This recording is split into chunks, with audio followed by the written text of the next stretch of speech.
Life मंत्रा में आपका एक बार फिर से स्वागत है। भगवत गीता का सबसे शक्तिशाली संदेश। कुरुक्षेत्र का मैदान। दो सेनाएं आमने सामने खड़ी हैं। एक तरफ कौरव, दूसरी तरफ पांडव। लेकिन युद्ध शुरू होने से पहले कुछ ऐसा हुआ जिसने पूरी मानवता को जीवन का सबसे महान ज्ञान दिया। अर्जुन अपने ही गुरु, रिश्तेदार और मित्रों को सामने खड़ा देखकर विचलित हो गए। उनके हाथ कांपने लगे, धनुष हाथ से गिर गया और उन्होंने भगवान श्री कृष्ण से कहा, मधुसूदन, मैं अपने ही लोगों के खिलाफ युद्ध कैसे कर सकता हूँ।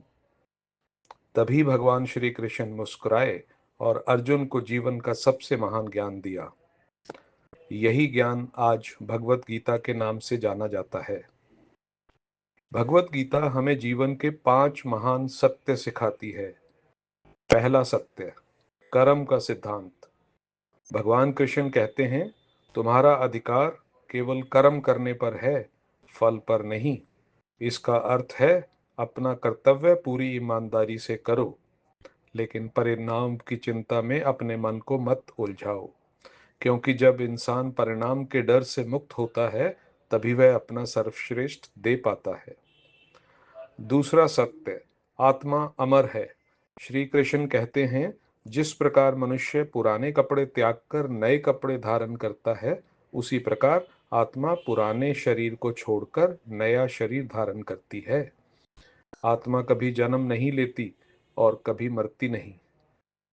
तीसरा सत्य, मन पर नियंत्रण। मन इंसान का सबसे बड़ा मित्र भी है और सबसे बड़ा शत्रु भी। अगर मन को नियंत्रित कर लिया तो जीवन में कोई भी लक्ष्य असंभव नहीं रहता।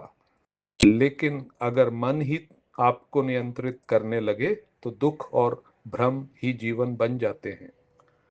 चौथा सत्य, संतुलन।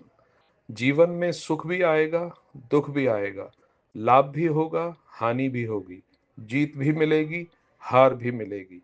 लेकिन जो व्यक्ति इन सब परिस्थितियों में शांत और संतुलित रहता है, वही सच्चा योगी है। और पांचवा सत्य, भक्ति।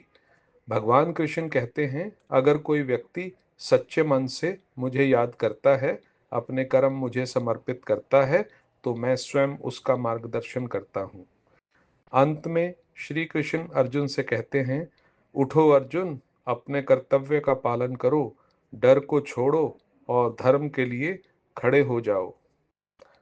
यही है भगवान यही है भगवत गीता का अमर संदेश। कर्म करो, फल की चिंता छोड़ो, अपने मन को नियंत्रित करो और ईश्वर पर विश्वास रखो। जो व्यक्ति इन सिद्धांतों को अपने जीवन में उतार लेता है, उसका जीवन शांत, सार्थक और दिव्य बन जाता है। यही है भगवत गीता का अनंत ज्ञान। शुक्रिया दोस्तों।